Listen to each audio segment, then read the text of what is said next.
Buenos días, bon día desde Barcelona. Ante todo, expresar un poco la novedad que significa el hacer una conferencia grabada, pero vamos a ello. Ante todo, dar las gracias a Julio Varela y a los organizadores del SINCA y en fin, también agradecer el poder hablar de un tema que me ha interesado y que me interesa, que es el mito del innatismo. Espero además que posteriormente a la conferencia podamos tener un diálogo a través del Skype. Hace unos años escribí un libro que se llama El mito del innatismo, en catalán, y que está publicado.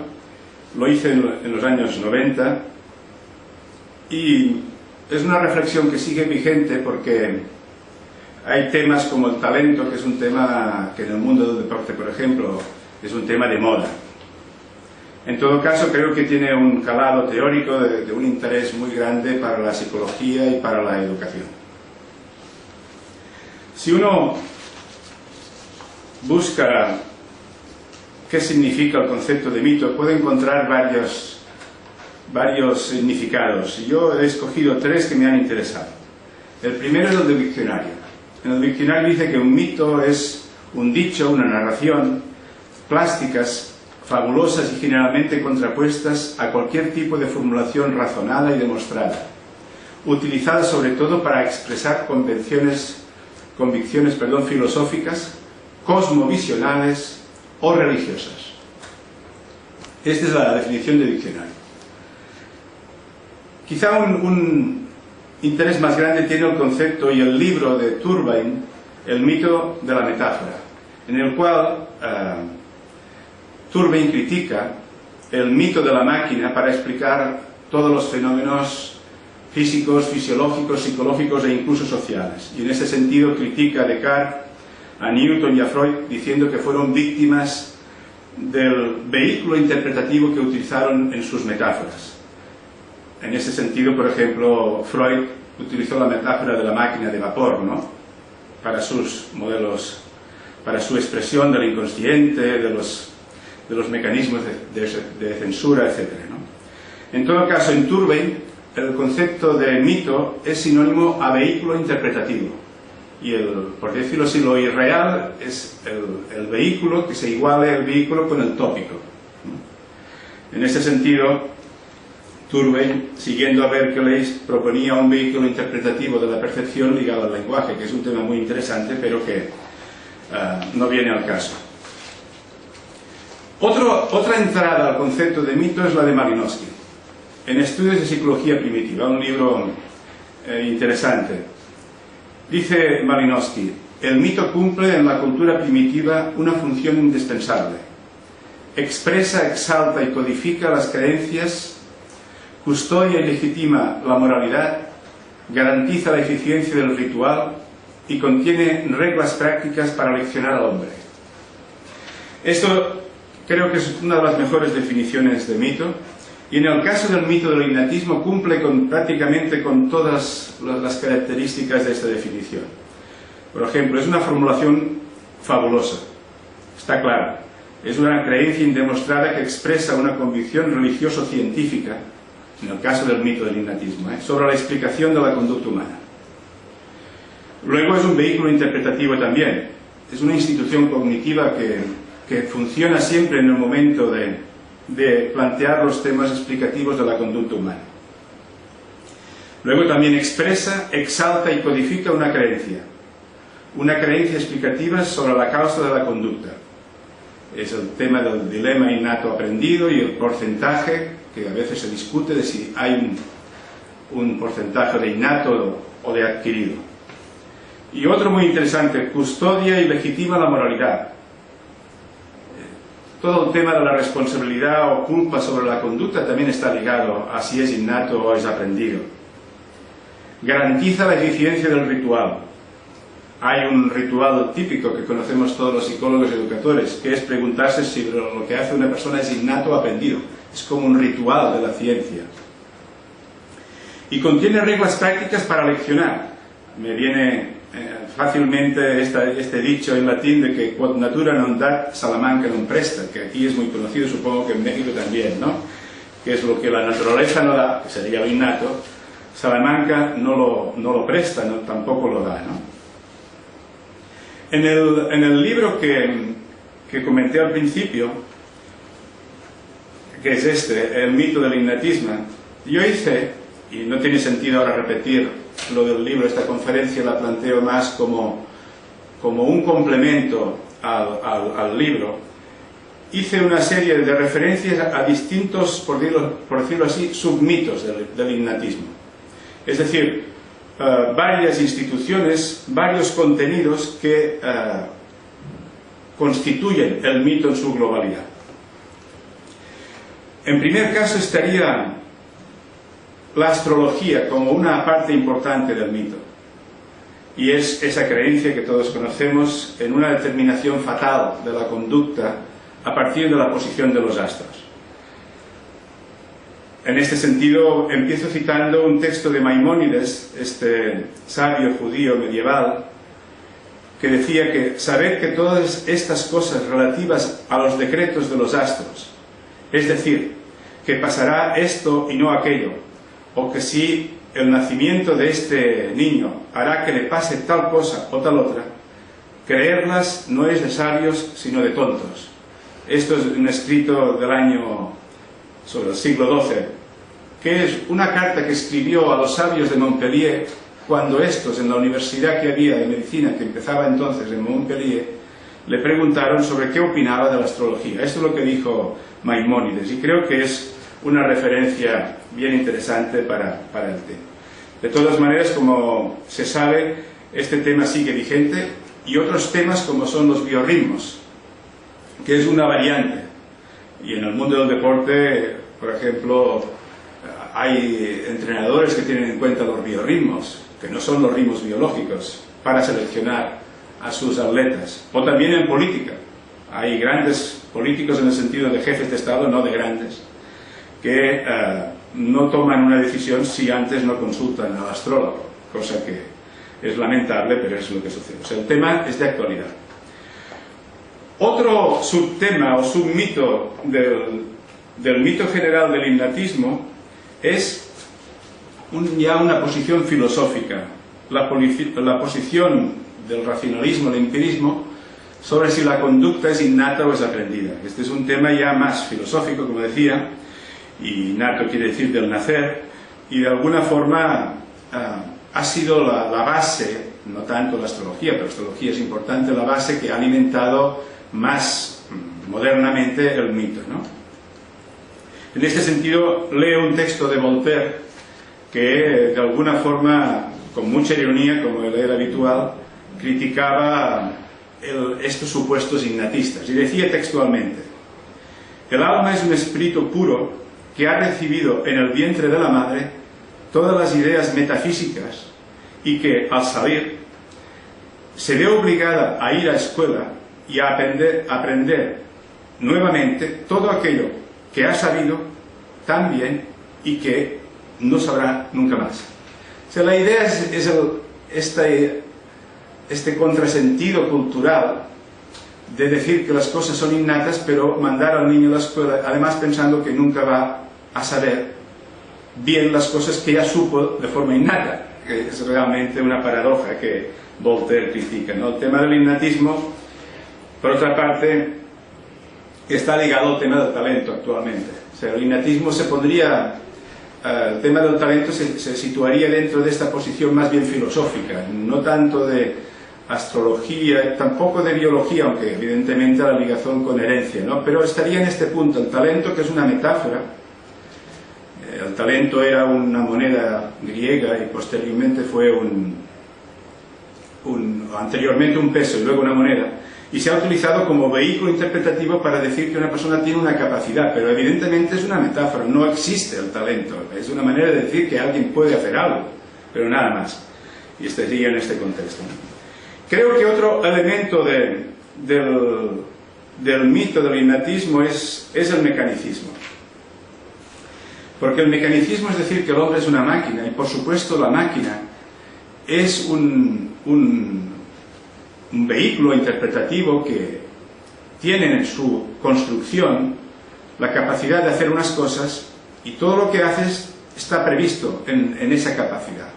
De tal forma que el vehículo de la máquina ha sido un vehículo innatista por definición. Y en ese sentido es destacable que manuales ya en ciencia, manuales por ejemplo de fisiología, digan cosas textualmente como estas. El hombre es un autómata. Es decir, y se iguala al hombre con máquina, y al igualar el hombre con máquina se supone y se defiende o se afirma que lo que hace viene predeterminado por la construcción de esa máquina.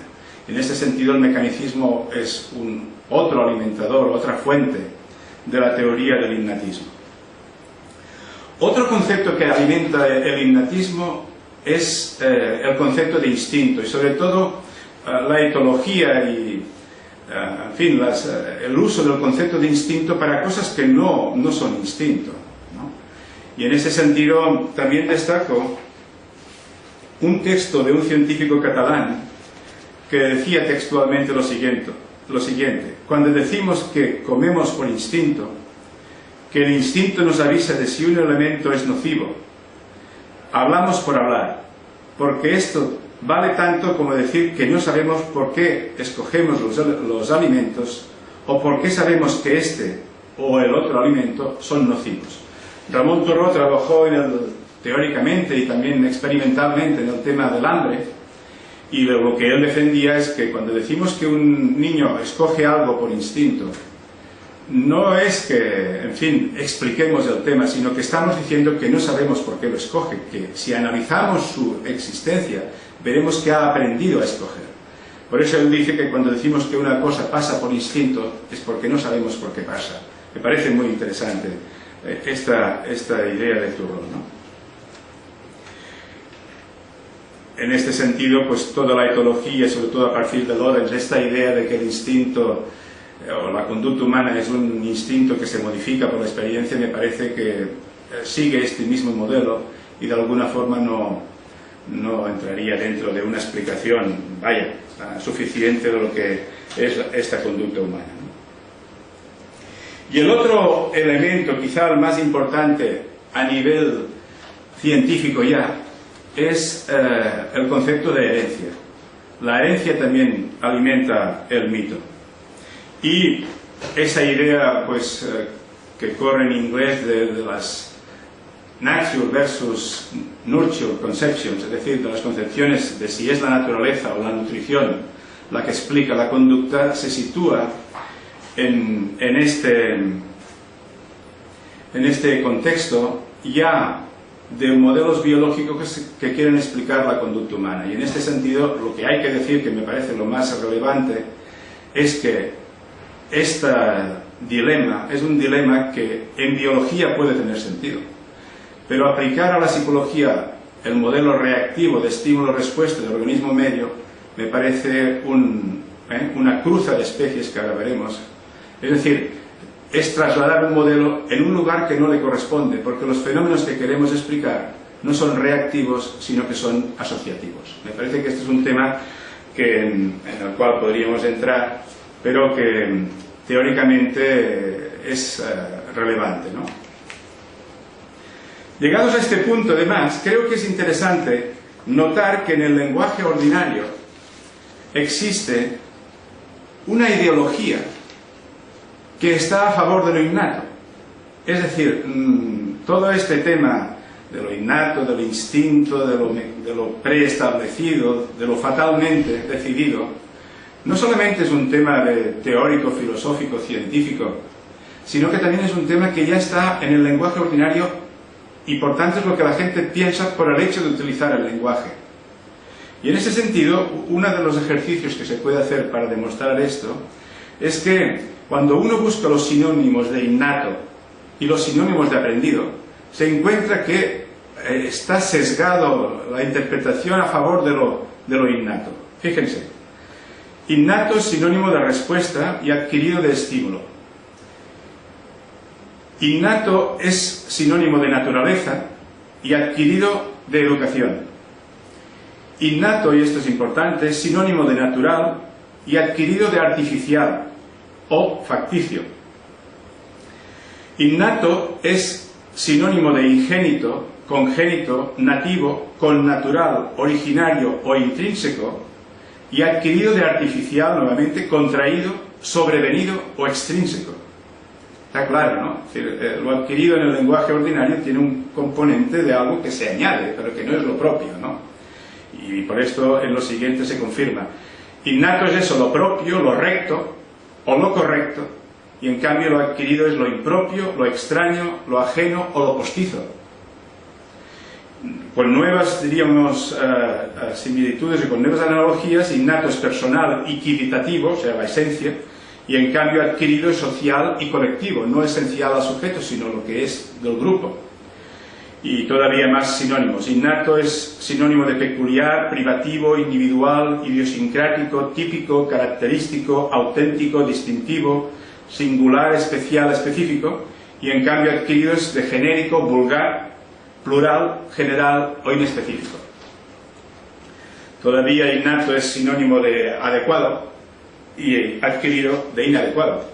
Claro, con este entramado conceptual, el dilema de lo innato y lo aprendido pues está descaradamente en nuestra cultura a favor de lo innato. Uno de los temas interesantes para un psicólogo es la pregunta: ¿hay que anular el mito del innatismo? Es decir, hay personas que dicen que los mitos están muy bien y que hay que mantenerlos, que son parte de la cultura. Y la cuestión es, ¿hay que anular este mito? Está claro, por otra parte, que hay, en este sentido, que hay creencias, emociones y frustraciones ligadas a los mitos. La gente tiene una implicación emocional con el mito, incluso con el mito del innatismo. Y luego hay sinergias. El tema de la herencia económica que uno recibe, del patrimonio, la propiedad, ese tema de la equidad, de ser uno mismo, de la autenticidad, que va ligado al concepto de herencia, ¿no? De lo que es propio mío, ¿no? Y en ese sentido una consideración, dice Malinowski cuando habla de los mitos, que los mitos se modifican cuando llegan inmigrantes. Este es un tema muy, muy interesante, porque la gente mantiene el mito y solamente cuando llega a alguien exterior al mito, el mito se puede revisar, porque si no, no se revisa. Está funcionando y tiene su papel y todo está implicado emocionalmente con el mito, ¿no?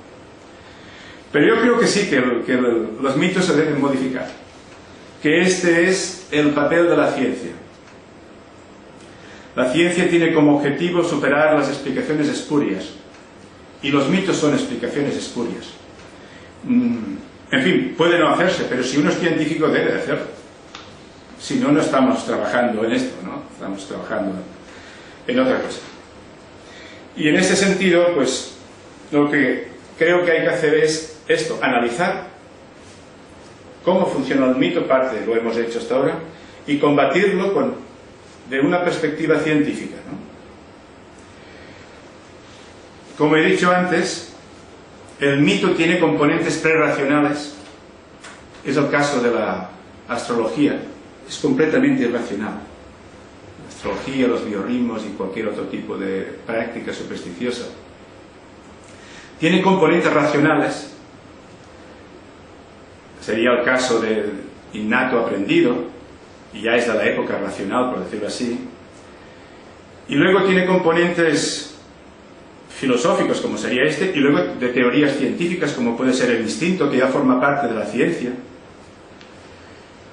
Y además involucra uno de los, por decirlo así, de los instrumentos que tenemos para construir el conocimiento, que son las metáforas.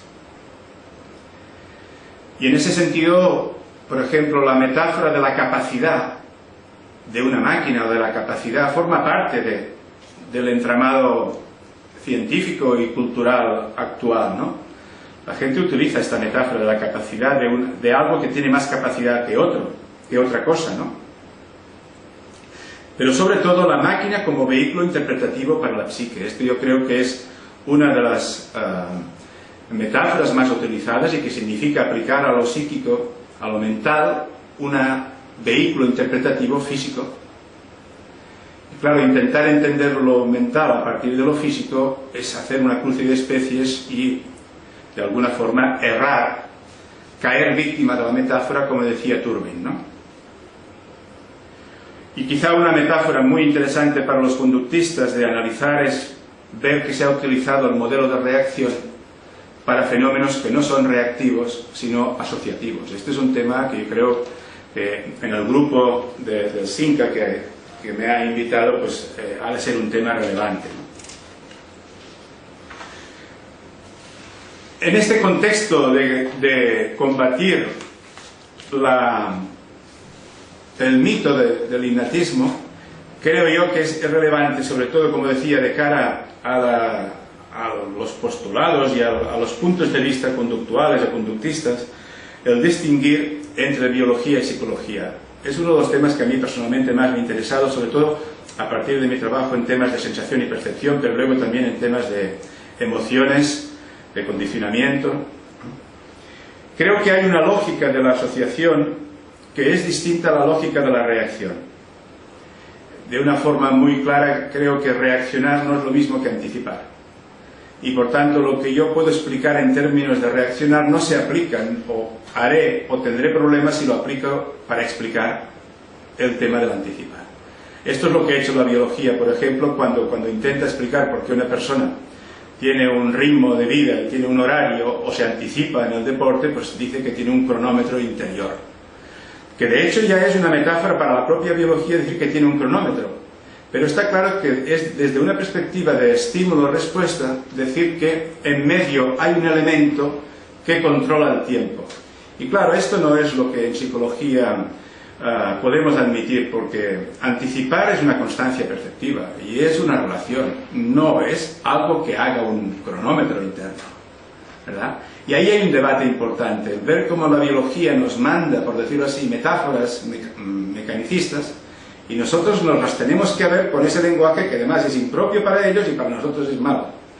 Este es un tema, creo, interesante, ¿no? Por otra parte, y esto en la literatura psicológica tenemos muchas evidencias, los factores que afectan una reacción no son factores que afecten una anticipación. Por tanto, no podemos trasladar esquemas y conceptos de la reacción humana a la anticipación humana. Son dos universos con distinta cualidad funcional y distintos factores. Y esta cruza de especies de pasar de lo biológico a lo psicológico es fatal. Y todavía, yo diría que la evolución de la reacción no es la evolución de la asociación. Es decir, todo aquello que utilizamos para explicar el crecimiento no se puede trasladar sin revisión, sin decir que lo estás trasladando y que por tanto lo estás aplicando donde no corresponde a la evolución, al desarrollo humano. Tanto yo creo que el debate teórico entre biología y psicología es algo que puede ayudar a resolver el mito del innatismo, sobre todo con esta fuente de alimentación que es la biología y el dilema herencia-medio, que para ellos quizá tenga sentido, para nosotros no lo tiene tanto. O no tiene sentido, simplemente. Quizá un tema para mí más profundo, más interesante, más último, más definitivo, es el distinguir en las clásicas causas aristotélicas entre causa formal y causa eficiente. Este es un tema, y me disculpáis si hago un poco de publicidad, que mi desarrollo del modelo teórico de campo ha consistido en describir el campo como una estructura de causas. Y una de las cosas que afirmo es que en la definición de la conducta como relación asociativa, lo que estoy haciendo es decir que esa relación es la causa formal de lo psíquico. Es lo que define lo psíquico, la asociación, la relación asociativa, a diferencia de lo biológico, que es la reacción orgánica. Y la relación asociativa se construye sobre las reacciones orgánicas, pero es distinta. La causa formal de la psique es la asociación.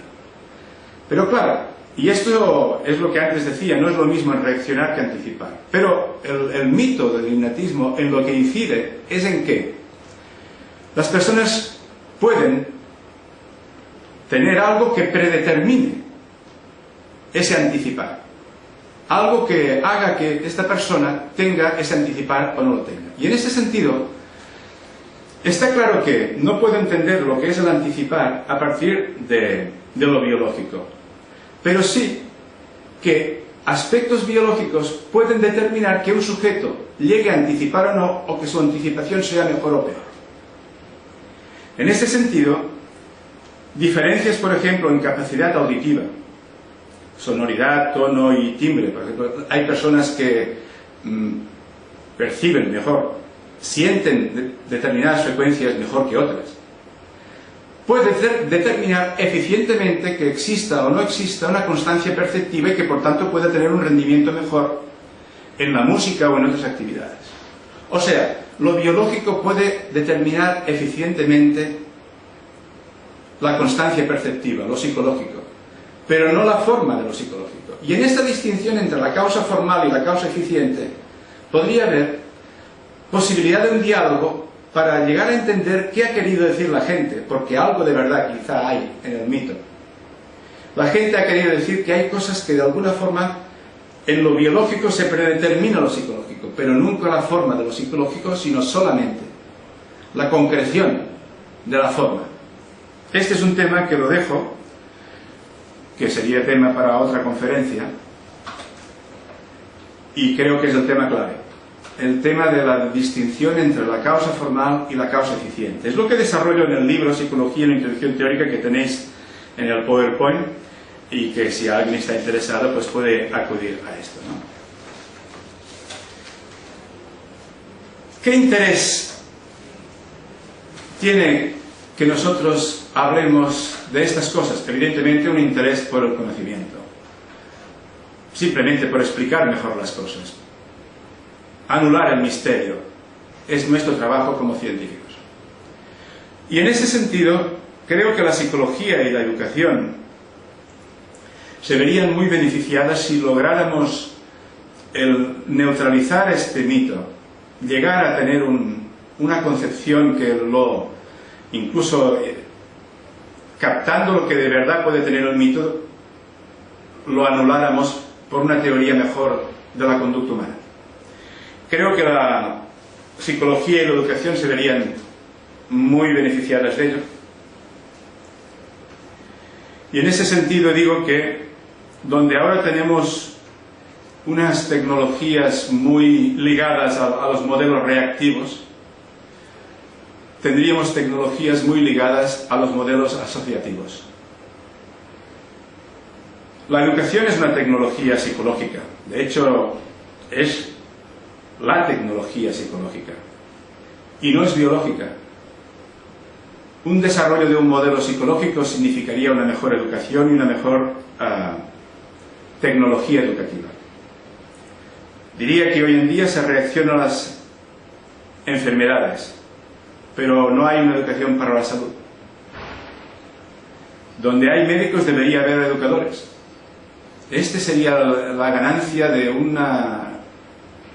un mito ya disuelto en una teoría psicológica mejor. Pero también se reacciona a conflictos, pero no se educa para la convivencia. Hay muchos policías, cada día se piden más, y muchos abogados, donde debería haber educadores. Por eso quizá decía Montaigne, que es un autor interesante, que médicos y abogados son una mala provisión para un país. Es una frase que siempre me ha hecho mucha gracia y creo que interesante, ¿no? Una buena provisión para un país son educadores, no médicos y abogados. Esta es una cuestión relevante. Y por último, un objetivo ideológico. Los psicólogos naturalistas, entre los cuales creo que se debería de incluir a los conductistas y a todos los psicólogos de base objetiva experimental, son como inmigrantes culturales. Son los que pueden revisar el mito y disolverlo en una teoría mejor. Por eso esos psicólogos pedimos un análisis del mito.